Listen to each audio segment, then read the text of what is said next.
Past 7 o'clock. Thank you everyone for joining us for another webinar on Wednesday at 7 o'clock.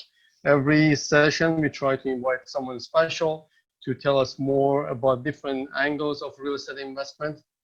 It's not always a straightforward, I want to buy a house to make money. There are different things along the way that we have to learn and equip ourselves to make sure we are landing on a very, very profitable business. And if you don't know if you are there and the reason, then you better step out of real estate investment, because it's all about making money and it's good to make money. There's more blessing, I believe, is given to this world by money than by poverty. So my name again is Ashton Ekbatani. You have me for a few months on webinar. So this is another session and I have my special person invited, and she's going to discuss about mortgage and the strategies that she is using. But before we go, I have my routine to start with my presentation. So again, the goal for this webinar here is to help the average investor or a newbie to become a savvy investor and make money. A newbie or average investors usually identified by their desire, their wish, their hope, rather than going by numbers and by facts. And that's important if you want to make money. If you don't want to make money, you don't know what you're doing, then stay as an average real estate investor. Now, I'm going to give you an update of what's happening in the market very quickly. I pulled out this information today, actually. It said TD touts V-shaped recovery in Canadian housing. We know that. I don't think we ever went down in terms of price. I think we had a very active market, even though during COVID-19. I'm going to explain to you what do I mean by that one. What I want you to pay attention here is the news and the media that is passing over your head every minute and show you different news. But what you have to do, you have to really read between the lines. Now, when we go down through this article, which is online, you can have access to it. What I see is, it said, chart number 3, home sells to suffer an historic near-term plunge and post a gradual recovery thereafter. Watch here. Now, if at the first glance, what I see here is home sells to suffer. What I think immediately, oh, the price went down and now it's coming back up. That's not what it is. Now, look deeper. This is what I pull out from Toronto Real Estate Board. It said the new listing. If you look at the month of April and May, yes. So this is correct if it said sells inventory to suffer, because we suffered through a month of April and May, but now recovered June, July, and August is excellent market, and we have inventory. So if we talk about inventory, this chart makes sense. So it's not referring to the price. So let's go to the next graph I have here. It says sales to new listing ratio. It means whatever came to the market, did it sell or not? It did. Look at here. Month of June, July, absorption is more than 50%. And even compared to the previous years, look at 2017, 18, 19, we're not doing bad. So that graph that went down is not referring to market stopped selling or buying. As we see here, the transaction properly happened. Now go back here. So home sells to suffer. If you are a newbie or speculator, you are panicking, oh my goodness, the price of the homes are going down, it's end of the world, there's nothing we can do. So what I recommend you to do, after looking at other chart, and that's important to use different resources, replace home sales to home inventory to suffer, which it went down. So you have to be a savvy investor. Now here is the sales. Did it happen to sales price? No. Average resale home price continue going up, and this is the chart I also pull out from Toronto Real Estate Board. This is another confirmation. Average selling price, as we can see, 2019 versus 2020, it went up 16.9%. And even today, I had a conversation with someone regarding COVID-19. Oh, the homes prices crashed. It did not crash. Look at the numbers. Don't listen to media. Everybody says something in the media. The reason, the goal for, or the purpose of media is to make noise, and they are monetizing fear. Now, I'm going to, as always, there's a new project came up on Oakville. Sounds very interesting. Of course, they go with numbers. Called District Trail Site 2. It is on Wagga and Dundas. That whole area, if you drive by, is going nuts and crazy because it has access to Mississauga, to GO train on the south, to Milton and 401 on north. So that I thought maybe I share it with you. Learning tools and materials. I always share this one with the audience. I have my own YouTube channel. There are more than 100 clips and videos. You can go and enjoy and learn different things in real estate investment. And please, please, please subscribe. Just go there, click and subscribe, become a member. That is a good encouragement for me. This is the Facebook. I actually put all this information on the chat, the Zoom group chat. You can copy and paste it. So you can go there and become a member. Here and there, I post different information and news that you can also learn and enjoy. I have my publication. If you go on Amazon, I have a few books. One of them is Successful Real Estate Investors. That is full of techniques and strategy that I shared with you guys. And voila, our special guest today is Dalia Barsoum. She has many, many years as real estate mortgage person. She is the president of Streetwise Mortgages, and I put all the information there for you to copy and call her later on. She also is the author of a book that calls 7 Secrets to Getting All the Money You Want. And that's what I called her a few days ago. I said, Dalia, you want to come over? We need your help because you look very savvy and informed and you know what you're doing. And that's exactly what we need, your expertise, Dalia. So do you have a presentation for us that I have to switch the screen? Okay, so let me stop sharing and I want you to take over.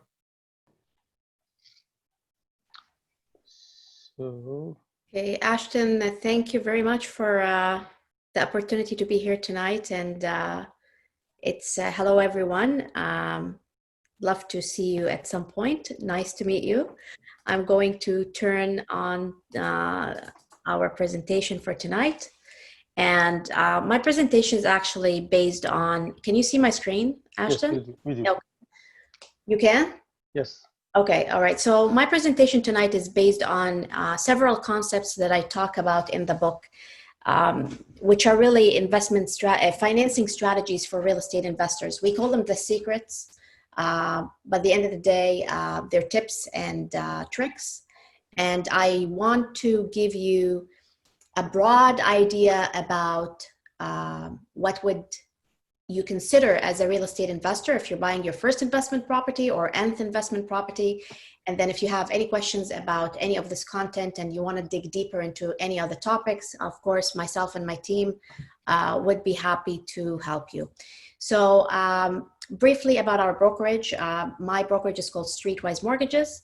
We are a multiple award-winning mortgage brokerage, and we are based in Woodbridge, Ontario, which is 30 minutes away from Toronto. However, we work primarily with real estate investors across Ontario. And with things being virtual, we go as far as Windsor and beyond. So that's our clientele.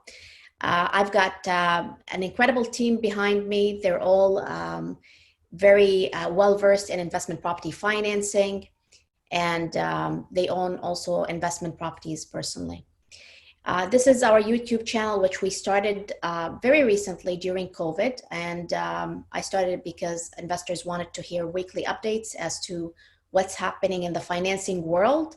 And you're welcome to check it out and also register. Canadian Investor Financing, again, is our book that is available on Amazon if you want some bedtime reading.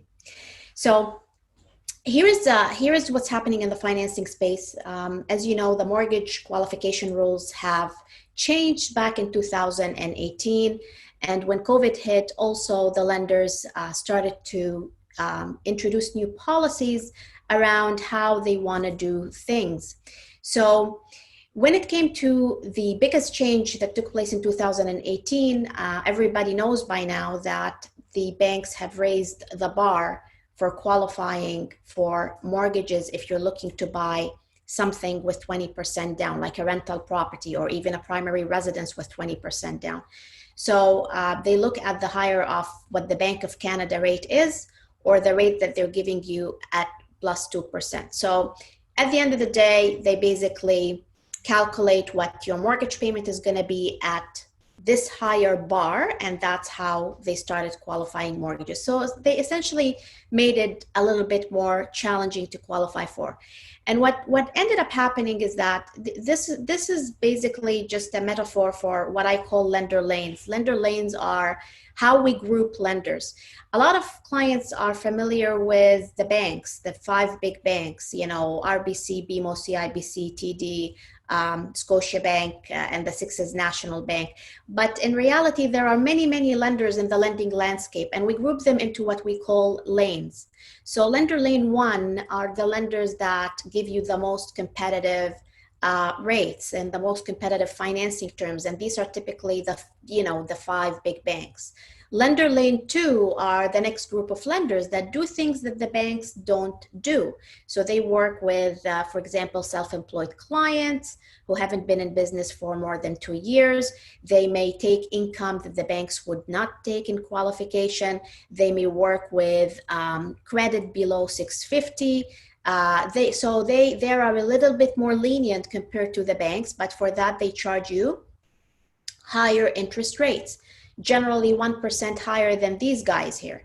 And then you've got lane number 3, which are the lenders that we call private lenders. And private lenders are lenders that will do pretty much everything and anything, but they charge a lot of fees and they're very, very expensive. So what happened when the stress test came into play,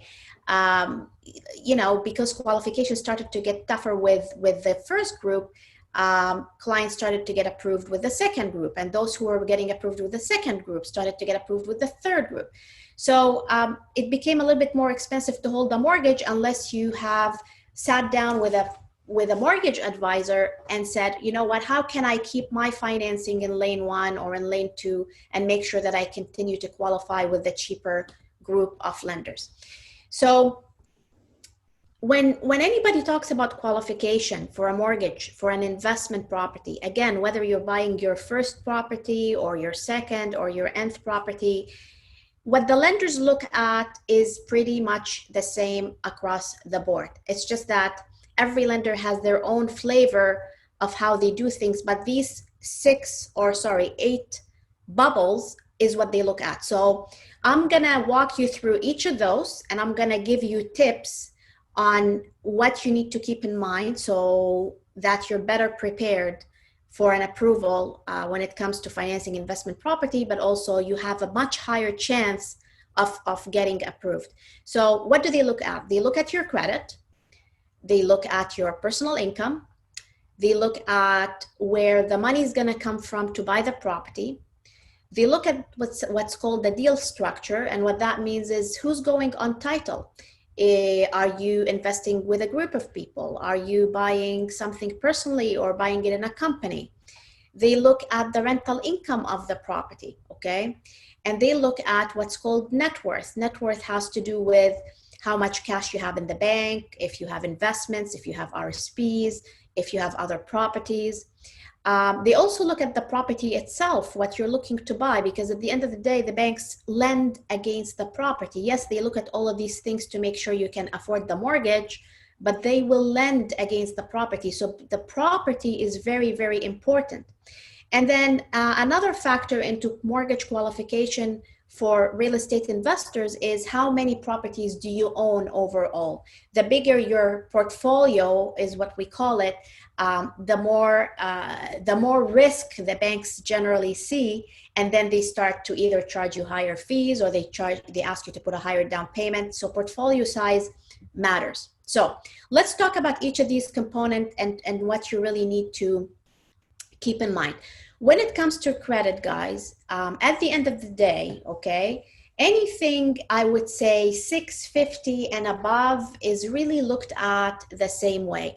I know that we all like to see higher the better, the higher, you know, I guess the more glorious, but at the end of the day, from a bank standpoint, 650 and above is looked at the same way. Now, here are the things that drive your credit score. I would encourage you to register always with Equifax or TransUnion, or even through some banks now they have on the portals Credit Karma or a credit report, and keep an eye on your credit, not just the score, but keep an eye on what shows up on your credit report, because sometimes mistakes happen. But here is generally what drives credit, okay? The biggest driver of credit is payment history. So you making your payments on time actually, you know, tells the credit company or Equifax that you're getting more points. That is followed by how much money you owe on credit cards or line of credits. So generally speaking, you want to make sure that you do not exceed 70% of a card limit for too long. So for example, if you have a credit card or you have an unsecured line that is at $10,000, you may use it. However, if you exceed 7,000, which is 70% of that 10,000, you don't want to sit on more than 70% utilization for more than a month, because the longer you sit on that high utilization, it puts pressure on your credit score and it starts to lower the score. And then every time you go out shop for money, it reports to the bureau, it has an impact. The type of credit you use also has an impact. I always tell clients it's good to always try to have 2 credit cards from 2 major banks in your wallet. So, you know, there are all sorts of credit cards out there, but it's better to have, you know, 2 from 2 major banks in your wallet, aside from everything else. And then the length of the credit history is important, because what is a credit report? A credit report is really a storyboard. It's a storyboard that the lenders read and they see the story about how someone is managing their credit. So, you know, some clients ask us and say, I've had this card for a while, I'm not using it anymore, can I close it? And I look at their credit report and I say, okay, no, you've had this card for a long time. Even though you're not using it, that card has built a story for you on the credit report. Don't just go and close it. You know, just try to keep it active.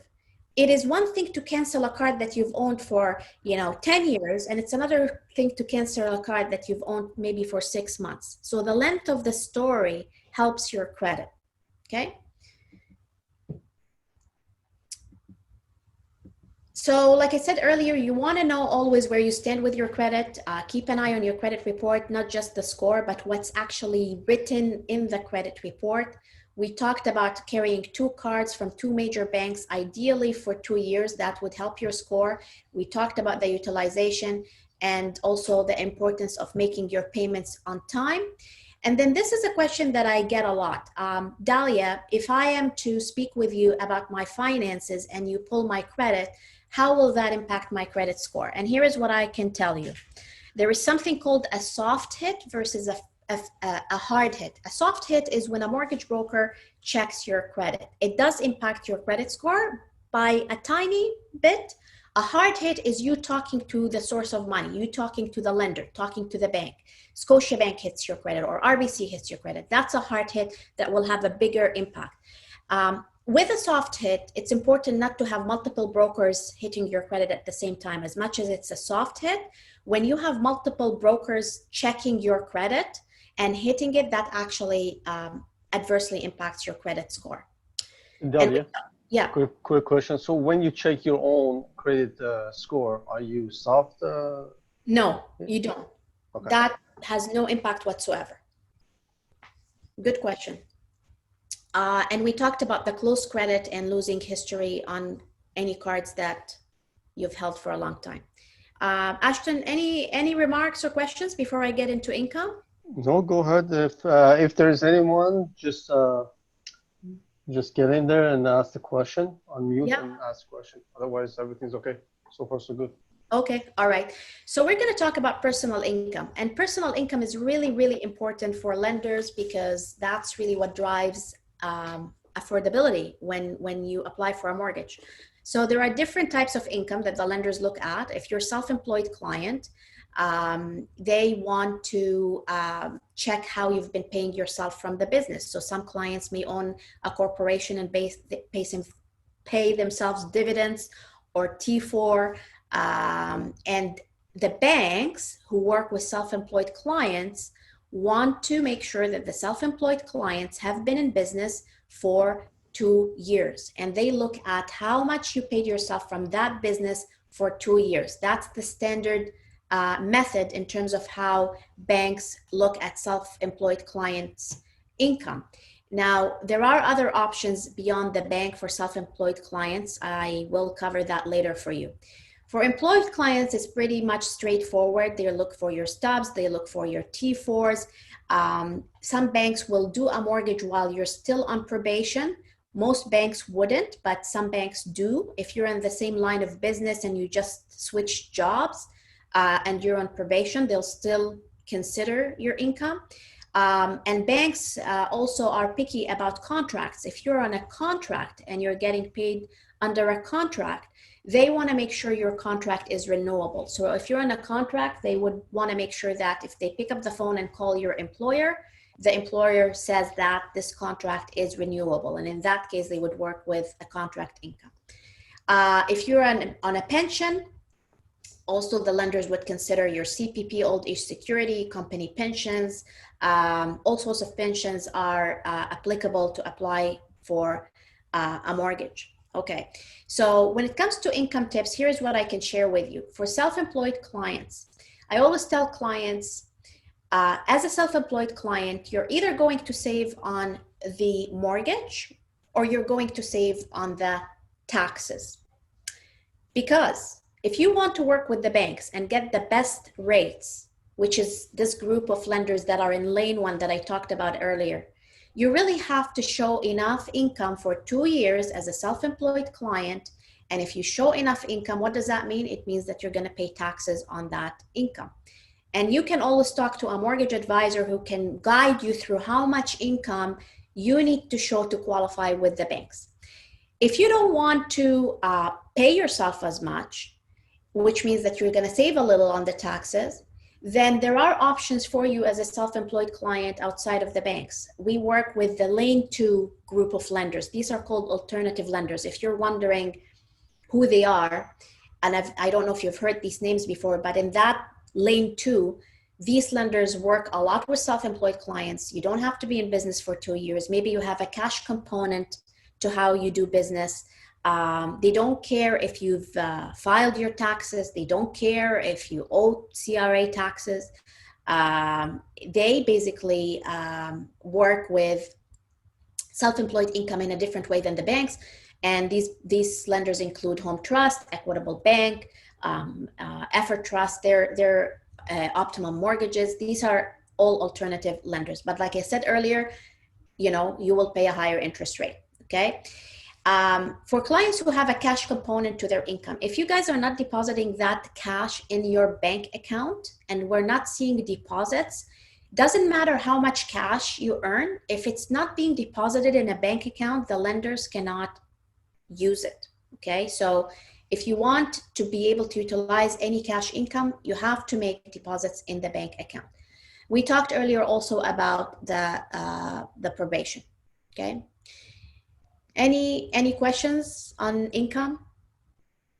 No, I'm clear. If any question, let us know. Okay, all right. So far, so So good. down payment is a big one. Down payment is a very, very big one. because of the anti-money laundering rules, and the lenders also wanting to make sure that when you're buying an investment property, you've got skin in the game. So what do the lenders care about? They care about two things. They care about where the money came from, and they look for movement of money. So when it comes to down payment, okay, they like to see that you have put your own money into the deal. They call it your own resources. What does that mean? Savings, investments. Maybe you have another property that you're going to pull money from, that you're going to now take this equity and put into another investment that's your own equity. Generally, lenders do not like to see money coming from a third-party source. So unsecured line of credits. I don't know if you know what the difference is between a secured and unsecured line, but a secured line is a line of credit that is attached to a house. Unsecured line, you can apply for and get some, you get an approved unsecured line, even if you don't own a house. The banks do not like to see clients use unsecured money to buy rental properties. They don't like to see gifted money to buy rental properties. The alternative lenders, however, those lenders that I said are in lane 2, are a little bit more lenient. They will allow you to use unsecured money. They will allow you to use gifted down payment on rental properties. So it really depends on, again, where is the money come from and what's the best lender to go to get your deal approved, depending on how the money's showing in your accounts. Lenders generally, if you have accounts and you have a lot of money movement in these accounts, the lenders will always chase where this money came from.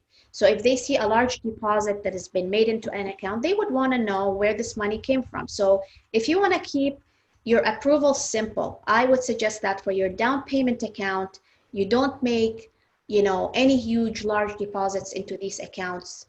I would say, up to 100 days leading to closing.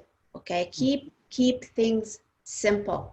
Because you may think it's okay to deposit this money that you have saved at the house maybe, and it's $10,000 that you've been saving, and then all of a sudden you're going to go buy a house, deposit it in a bank account. The lender is going to say, where is this money came from? And did it make sense for you, given your level of income, to have $10,000? So if you want to simplify your approval, keep your down payment account clean and simple. Makes it a lot easier to get approved. Hi, I have a question regarding the down payment. Yes. So even within those 100 days, if I make a transfer from my TFSA account to my bank account, will that still work? So if they see a transfer, that's fine, but they're going to ask to see where that money came from. So we'll have to show them that you had it in your TFSA for 30 days. But if, let's say, you made a transfer from your TFSA into your bank account and you close the TFSA account, okay, they're now going to go and ask for this original statement, and it's going to be a little bit hectic to find it. So as long as you keep track of where the money came from and it's legit, you're fine. Okay, great, thank you. You're So welcome. if I think if you can trace it down, or they can trace it down where it's coming from, that helps. Exactly. If it's traceable, you're fine. But if you're bringing cash into an account because you maybe had a big chunk of cash sit at home, try to avoid depositing that money in the midst of a deal. You put it in on an account early on if you're thinking about buying a property at some point, versus, when you have an accepted offer, because the bank is going to ask you, where did this money come from?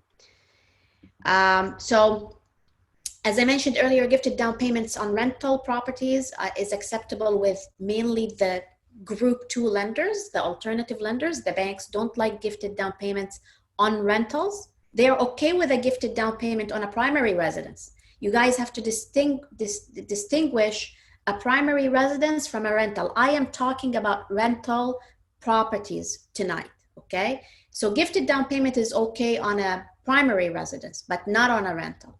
And if there is a gift, they would want to see the money deposited into your account. They want to call the donor who gave you the money, and they would want them to sign a gift letter. And they want to know what the relationship is to you. Are they a father, mother, sister, brother, son, or daughter? Okay. So deal structure. Deal structure is something that clients don't think about early on in the process. But it's so important. So I don't know if any of you have thought about buying real estate in a corporation, but here is what I can tell you, okay? Corporations do not guarantee that a mortgage would not show on your credit report. Some clients think that if they buy a rental inside a corporation, that mortgage will not show on the credit. Not true. In residential properties, if you're buying a condo, single family house, duplex, triplex, fourplex, and you're getting a residential mortgage, it's a hit and miss. It may show, it may not show if you're putting the rental in a corporation. The other thing too is that not all lenders like corporations when you're doing a small deal. Some of them, if you're financing a property in a corporation, they may ask you to put a higher down payment, or they may charge you a higher interest rate, or they may say no altogether, but some lenders do them. It just limits the options available to you if you're buying a residential property. The other misconception about corporations is that clients think that it's the corporation that applies for the mortgage. And yes, it is the corporation that applies for the mortgage. It is the corporation that will go on title. But at the end of the day, they look at the owners of the company, the directors of the corporation. They will take your personal income as a director, your personal debts, your personal credit to actually approve that mortgage. And they will ask you to guarantee the mortgage regardless. Even though the corporation is going on title, they're going to ask you to guarantee that mortgage 100%. Okay, so these are some misconceptions about corporations. When I also get the question, when do I use corporation for financing? And the answer is there is no black or white answer. It really depends on what your objectives are from investing in real estate. At what point are you when it comes to your investment property financing? And then we have to engage an accountant to also talk about the tax implications, because I can't advise you on that front. So if you're planning to buy under a holding company, it's important to pause and talk to a mortgage advisor and say, okay, I want to buy in a company. It's going to be me and maybe this person and this person. We're going to be the directors. Have the mortgage advisor talk to the three people and then guide you through who should be on that corporation. Because if you put everybody on the corporation, like I said earlier, the lenders will look at their combined income, combined credit. So if somebody has an issue with their credit, they're going to drag down the two other applicants. So you really got to be strategic around who goes on that corporation to get the best financing possible. Joint ventures is really about investing with others, and I'm going to skip this section about the joint ventures. I don't know, it's up to you, Ashton. Do you want me to go through joint ventures, or it's a little bit of a really... It is, I agree. I was thinking of bringing you again for another session and specifically talking about certain topics that's Yes. very much in demand. So we'll leave that joint venture for another Yeah, session. I'll leave that one out. Okay. Rental income, okay. When you guys buy a rental property, it's important to check with Ashton the legality of the unit, okay? Mm-hmm. Are these units legal, not legal? What is the zoning of the property? Because here is the thing, you may find a house that looks like a house, but maybe the zoning is a farm. And Ashton, you've probably come across properties like that, right? I've seen many of them in Hamilton, actually. You buy it as a duplex or multiplex, and you find out it's single property. Exactly. Or maybe it's a duplex or a triplex, but it's got a commercial zoning to it. Yeah. So you guys need to check with Ashton, and I'm sure he looks at these things anyways without you asking. The zoning of the property, the fact that it looks like a duplex and is rented to a residential tenant doesn't mean that it's financeable as a duplex, because the zoning is what the lenders look at, okay, to determine financing. Legality of the unit is important because some lenders, when it comes to rental properties, will only use what's called legal rental income. So if you have a legal duplex with a third unit, and maybe, you know, the two units are renting for $1,500 each, and the third unit is renting for $1,000, that is $4,500. Some lenders will use the total $4,500, and some lenders wouldn't. But it's always important upfront to know whether it's a legal unit or not a legal unit. Okay. When it comes to lenders using rental income, you may have a tenant who's willing to rent a condo from you in downtown Toronto, let's say, as an executive rental and pay you $3,000. Okay, it's a furnished unit. They're willing to pay you $3,000 on that unit, and you have a lease that says they're willing to pay you that. The lenders will not use that rental income. They will ask the appraiser, what would this condo unit rent for? And if the appraiser says this unit is going to rent for $1,600, then that's what the lender is going to go by, regardless of the fact that you have a lease that says $3,000. Okay, so the lenders look at what's called the reasonability of the rental income when they approve a deal for you. Okay, I would say with most lenders these days, especially in COVID, they like to see a lease before closing if you're buying a rental property. So if you're buying a unit and you're assuming the tenants and there is a lease in place, good.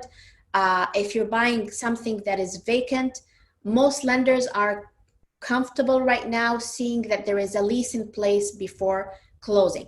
Having said that, there are a few lenders on the street, like Scotiabank, for example. They don't care about whether or not you have a lease before closing. They just ask the appraiser, what would this property rent for, and go by that. But aim to have a lease before closing. Don't, however, bring in the wrong tenant just to have a lease in closing, okay? Don't do that, because it's much more important to have the right tenant than to have a lease, okay? Any comments there, Ashton? No, I think that's a straightforward, unless someone has a question, but so far so good. Okay, all right. I'm gonna skip rent to own because it's also like a very specific strategy. By the way, Dalia, anything you escape, I'm gonna bring you back for that. So be careful. Okay. Okay. Well, I can do a full presentation on some of these things that we're skipping tonight, but I'm touching on the key points. Yeah. So room rentals, student rentals. I know some investors like student rentals because of the cash flow that you get. Here is what I can tell you about student rentals. It's much easier to finance a property that is not rented by room than, and maybe later you can do whatever you want to do with it, but rather than financing a property that is already rented by room. A lot of lenders have started to shy away from financing student rentals that are already rented by room. They just look at them as a riskier type of property because of the wear and tear, okay?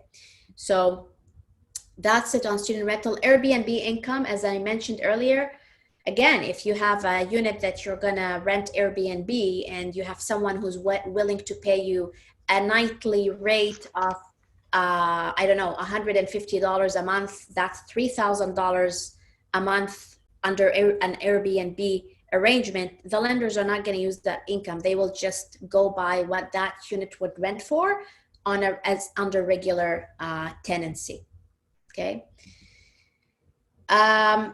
If you have an existing portfolio, if you have one or more existing properties, okay, which is different from buying a new property, I would encourage you to always report all of the rental income you're getting on your tax returns. Even if you're collecting rent in cash from someone, report it on your tax return, because when the time comes for approval, the lenders will go by the tax returns if you're working with the banks.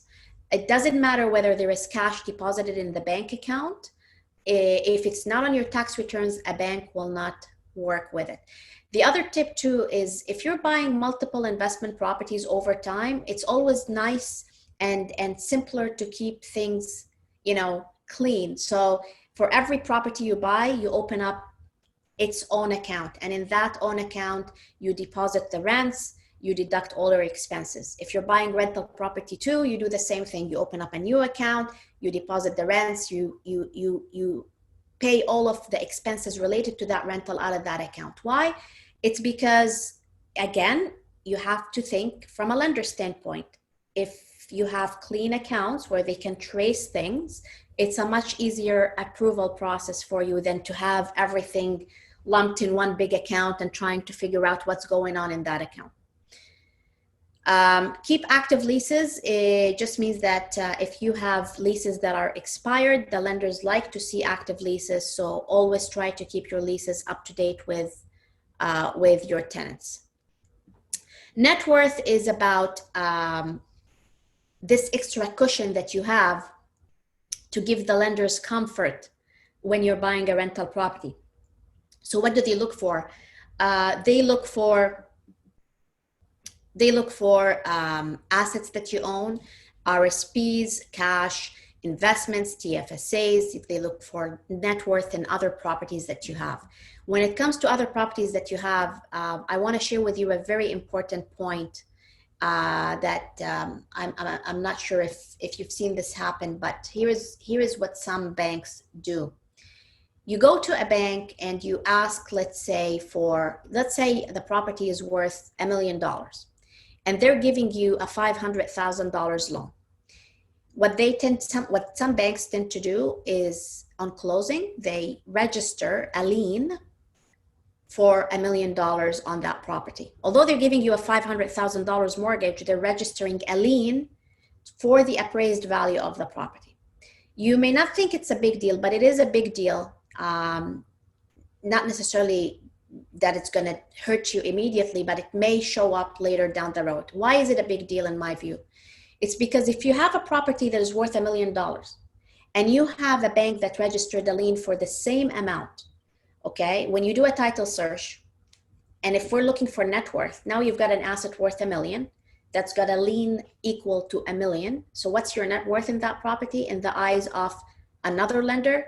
Zero, unless, we figure out a way to appraise it, unless it appraises higher. So when you go to the banks to apply for mortgages, always ask, what is the registration going to look like on the house? And if they say we're going to register for the appraised value, push back and say, I want to only register for the loan amount you are giving me. So they should register for the $500,000 they're giving you, not for the $1 million. Okay. If you have liquid cash in your accounts, okay, some clients and all of us, if we have debt, we want to take this cash and pay the debt with it. I would say hold off paying debts. Maybe these debts temporarily are okay from a mortgage approval standpoint. And maybe that cash would look better in the eyes of the lenders, leaving it in the account at the time of buying. So don't rush into assuming that paying the debt is the way to go. It's best to talk to a mortgage advisor and say, I'm planning on buying an investment property. Look at my finances and I have cash. What do I do with it? Am I better off paying the debts, or am I better off keeping it in the account because it's going to help my application? And then make a decision from there, okay? Because it really depends on the timing of what you're trying to do. The property is what you're looking to buy is 50% of the approval. So we talked about credit, we talked about income, we talked about net worth, we talked about, deal structure, we talked about down payment. Property, what you're looking to buy is 50% of the approval. If someone says you are pre-approved for $500,000 mortgage, okay? This doesn't mean that the property that you're buying has been approved. It just means that you are personally pre-approved, but the lender will still have to look at the property. They still have to like the property. The value of the property has to appraise because they're going to lend on the appraised value. So if you were a bank, if you were a lender, and you were presented with one of these three properties, where would you lend your money? Would you lend your money on this property if it was your money? Most probably not. You would want to lend your, your money here or here, okay? So that the type of property and the condition it's in plays a role into the lender saying yay or nay. The other thing too, like I said earlier, something that looks like a house does not mean that it's a financeable house from a lender standpoint, because this property here is a house, but this is actually a farm. So the zoning is really, really important to look at when financing a property. So they look at the condition, they look at the zoning, they look at whether it's a seasonal property. Is it maybe a 3 seasons cottage, 4 seasons cottage? That has an impact. They want to make sure that what you've paid for the property appraises for that dollars that you paid for it, because what do the lenders lend against? Value, not the purchase price, the value. If you purchase something for $500,000 and you overpaid for it and it appraises for 450, the lender will lend on the 450, not the 500. And you'll have to come up with the difference. This is why I always say, work with a great realtor like Ashton, knows the market, does the homework for you, can show you comps to make sure that you're not overpaying or going, crazy with value, because at the end of the day, the lenders will appraise it and they will lend on value. And also, if you can have a condition in your offer to make sure that the appraiser can come and visit, that is also a protection, because once the appraiser comes in, they tell the bank what the property is worth. And then if there is a discrepancy, then you talk to Ashton and maybe you can negotiate the price then, or maybe you walk away. I don't know. But most of the time, you negotiate the price. And then the lenders care about whether or not the property is on well and septic. Some lenders limit how much money they give you on a property that is on well and septic. They may go 65%, not 80%. Sorry, can you define well and septic again? So well and septic means that the property is not on municipal water. Okay, there is a well at the property and it's a septic system for like the sewage and water systems. Understood. Thank you. You're welcome. And as I said earlier, the appraiser is your friend. Okay, you want to have a clause in your offer, ideally, even if it's a short clause, even if it's like 2 days to get an appraiser in, that would be better or would be recommended to confirm the value. And as I said earlier, the condition of the property is a big component of the approval. If you're buying a rundown property, I would not suggest you go firm on your offer. I would suggest you pass the property by your mortgage advisor, have them take a look, and pass it by the lenders to see if they're going to lend on it or not. Because some banks, if the property is run down, they will not lend. We may have to go to the lenders that are in lane 2 or the lenders that are in lane 3 to buy a rundown property. And once it's nice and pretty, we can take it back to a bank. That's typically what happens with rundown properties. Dalia, one of the things regarding appraiser, it's very valid, is very often, and that's happened when we talk about multiple offers. Some people go nuts and crazy about a property, start putting more money on the table just to secure that property, not knowing that, hey, when you go back to the bank, appraisal comes and sorry, the multiple offers bidding war that push the price high, it's not qualified with the bank. Banks is not going to buy and finance that property for over asking price. So that's whenever you see a property that's amazing, is beautiful, and it's getting to the multiple offers bidding war as an investor, just stay away from it. Just go after another property. Now, the strategy I always use instead of getting to bidding war, I'm crazy for this house, with your emotional way, if you want really that property, be the very, very first one to jump on the deal and get it. I had cases that I saw a property, I bought it in 3 hours. And the agent was saying, what is rush? I knew what is rush. If I let it go a little bit longer, I would get to multiple offers and my investors would lose these great opportunities. So stay away from multiple offers, just be careful. Yeah, great point. Okay, so portfolio size basically refers to the number of properties that show up under your name. So sometimes people don't think about why they are going on a deal. So a group of friends investing together, let's say, they all decide to go on title of the property, but they're not really adding anything to the deal. Maybe the deal qualifies with two of them or qualifies with three of them. You don't need everyone on the deal. By putting everybody on the deal, essentially you are eating away into their future borrowing power. And then, as I mentioned earlier, the lenders look at how many properties show under someone's name. And for example, some banks will stop financing deals, whether it's a refinance or a purchase, if someone owns 5 properties. Some banks will stop at 9 properties, and some banks will stop at a slightly higher limit, like 12 properties. So the portfolio size plays a role into, it's the first filter as to where a deal would go before even the lenders look at all of these other bubbles that we talked about. That's the first filter. Okay. And generally speaking, as you build up your real estate portfolio and acquire rental properties, what we call your cost of borrowing will go up. So the interest, maybe is low at the beginning. We try to stretch it as far as we can as you grow, but there will come a point where you're not going to pay a 2.5% for a rental property if you have a large portfolio, or maybe, you will have to inject a slightly higher down payment again on a larger portfolio. But my job, or my role as a mortgage broker that specializes in investment properties, is to always try to get you the best possible financing on every property as far as we can take it, because we know all of the lender rules behind the scene, and so we know how to place the deals to make that happen. On rental properties, I highly recommend a 30-year amortization mortgage, not a 25-year. Sometimes, when you're buying your primary residence, some clients may take a 25-year mortgage because the mentality is, I want to burn down that mortgage sooner than later. And some banks may offer you a lower rate on a 25-year mortgage versus a 30-year mortgage.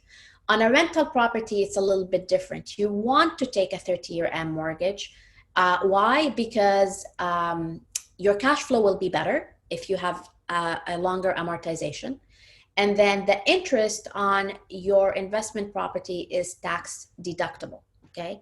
You can still control what I call effective amortization through prepayment privileges to bring an amortization from 30 years to 25 years. But on a rental property, you don't get to, don't overpay that mortgage. Let the tenant pay your mortgage and cover your expenses until you're at a stage in life where you need to talk about debt retirement on your portfolio. So in my view, the best financing possible on an investment property is 20% down, 30-year amortization with a bank, and the rates are around 2.3 or 2.35 right now.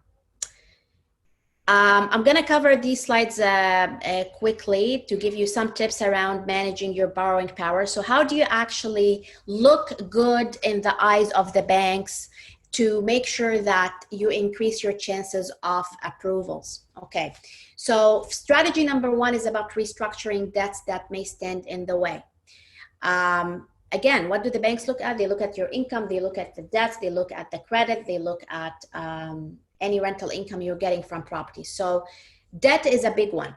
If you have unsecured line of credits and credit cards with balances, as much as you're paying an interest-only payment on that debt, the banks use a much higher payment in the calculation. To give you an example, $10,000 on an unsecured line of credit, maybe you're paying an interest-only payment of, 6%, which is $60 a month.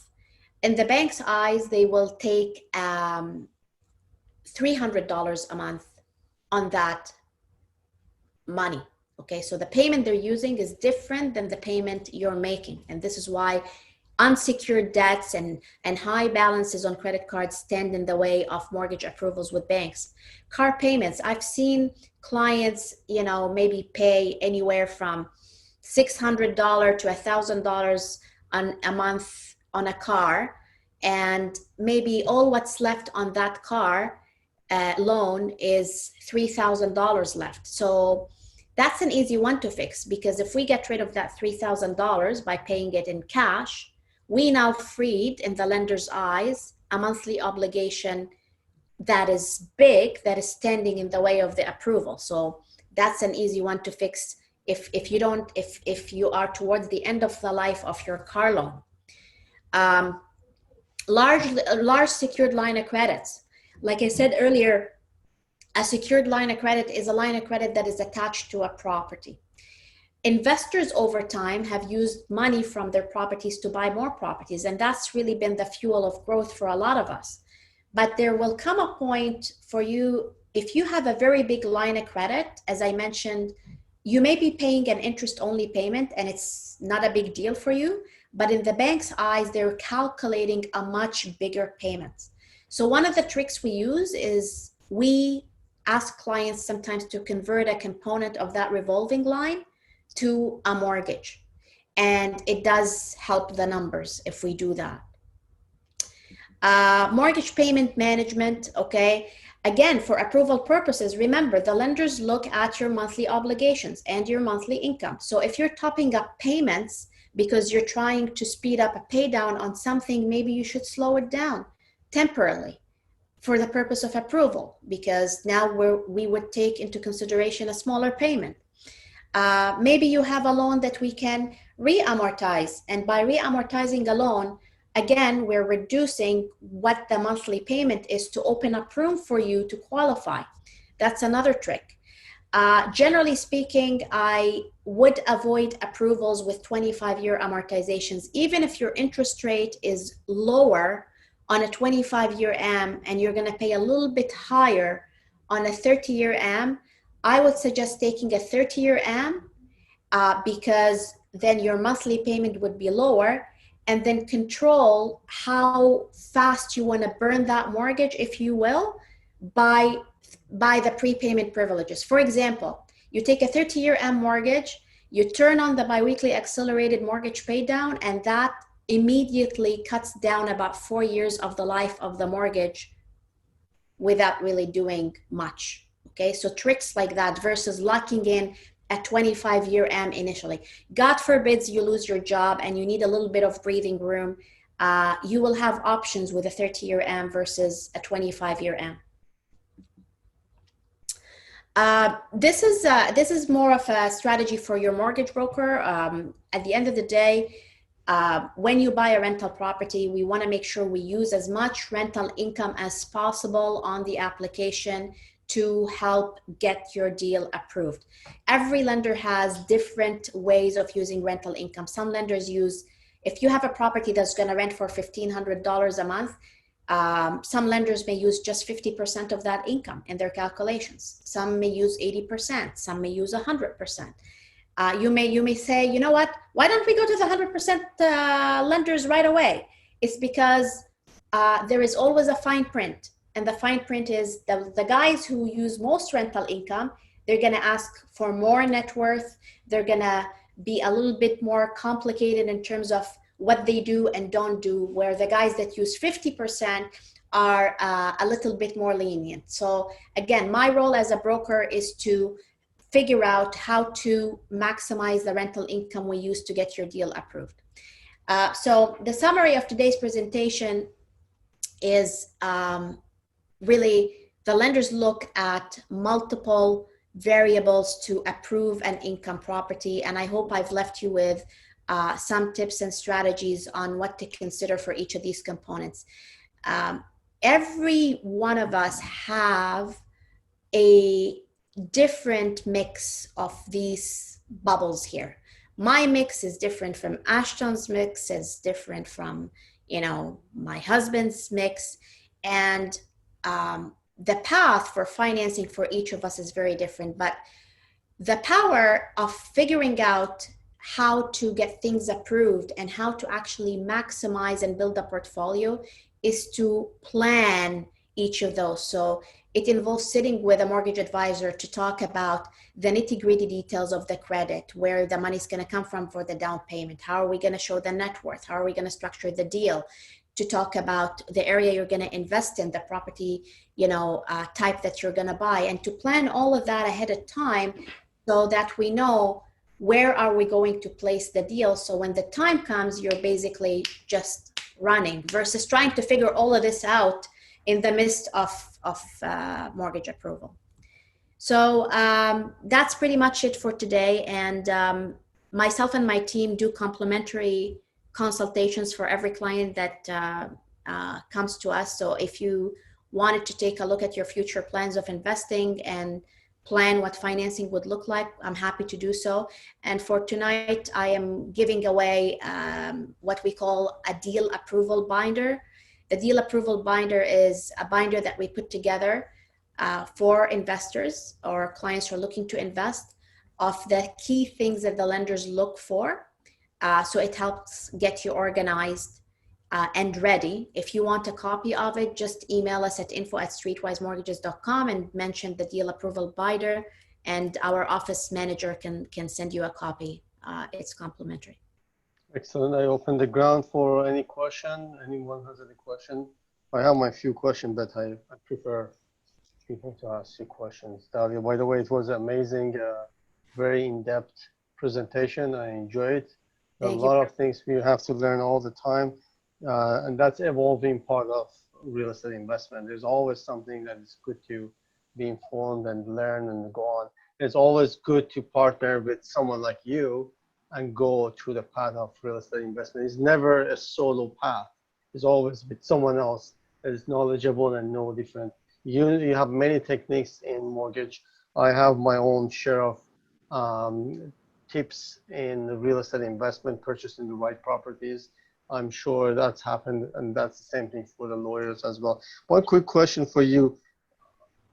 Do you recommend for real estate investment a fixed rate or variable rate?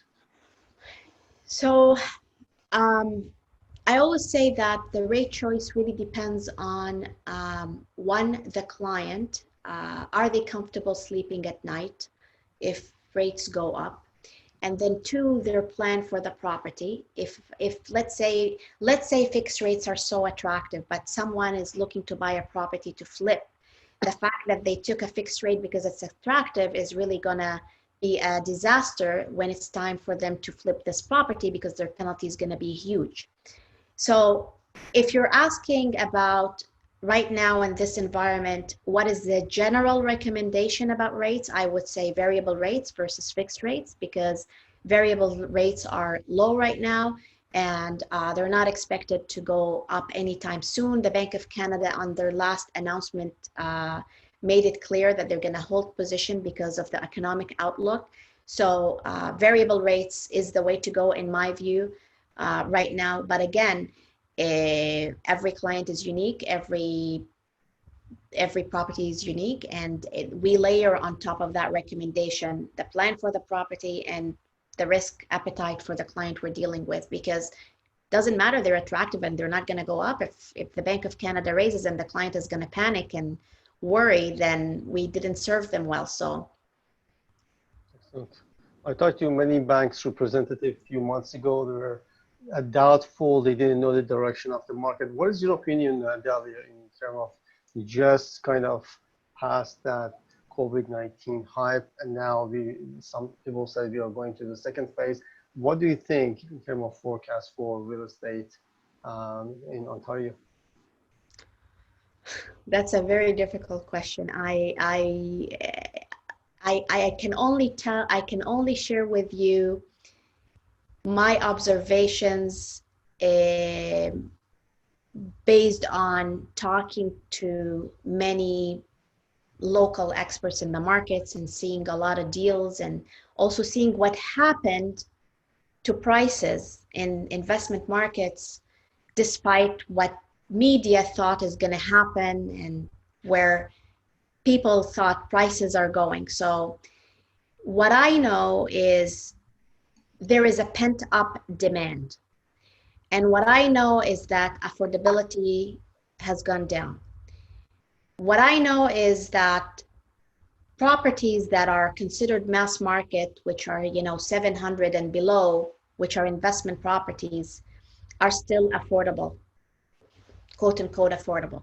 So what we've seen happen in several investment markets that we work with investors in is that the prices, and even on your slide, you've showed that the prices in Toronto have gone up 16%, I think, on your earlier slide, Yes. compared to last year. Yep. Why? Why did the prices go up despite the fact that COVID happened? And because there was pent up demand and there was supply, and that the absorption was there. So I personally think that in mass markets or in areas of high demand, things will still be stable. There is not going to be a crash. Maybe there is a correction in higher end properties at some point. In mass market, I don't think there is any particular fear there or concern. Excellent. Okay, that's fine. My phone number, if anyone wants to get hold of me, it's 647-407-4049. And Dalia, we can reach you at 1-800-208-6255. Thank you very much for coming on this presentation, and for sure, we're going to get you back here because we have a lot of questions. My pleasure. Thank you very much for that. Thank you, everybody. Take care. Bye-bye. Take care. Bye.